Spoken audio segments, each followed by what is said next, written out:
Ayyappadas. Yes sir. The reason why I want to say is നമുക്കൊരു confidential report വന്നിട്ടുണ്ട് from intelligence.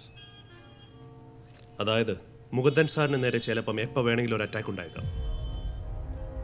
ഇവിടെ central പ്രിസണിൽ നിന്നും ശിക്ഷ കഴിഞ്ഞ് 4 പേർ ഇറങ്ങിയിട്ടുണ്ട്. Other than this some other groups are also targeting mister Mukundan.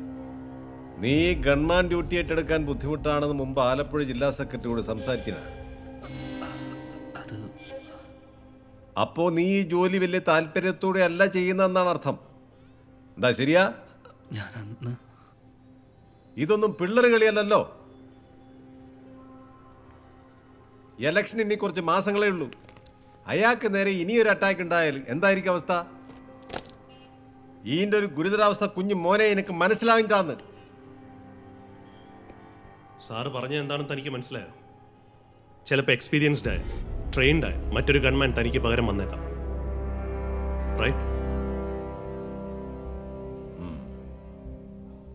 ഞങ്ങൾ ഇതിനെപ്പറ്റി മുകുന്ദൻ സാറിനോട് സംസാരിച്ചിരുന്നു. But he is not ready to accept it. തനിക്ക് സമ്മതമാണെങ്കിൽ മാറാമെന്നാണ് അദ്ദേഹം പറഞ്ഞത്. So decision is yours.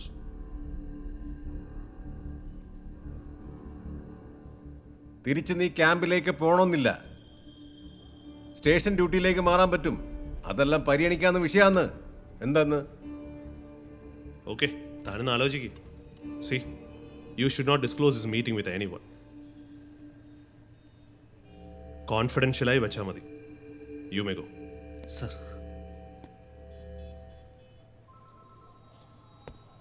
എടോ, പൂർണ്ണമായും നമ്മളെ കൊണ്ട് ചെയ്യാൻ പറ്റും എന്ന് നമുക്കുറപ്പുള്ള കാര്യങ്ങൾക്കേ ഇറങ്ങാവൂ. അല്ലെങ്കിൽ അത് പ്രശ്നമാണ് എല്ലാ തരത്തിലും. എനിക്ക് തിരിയുന്നുണ്ടാ? വയ്ക്കോ.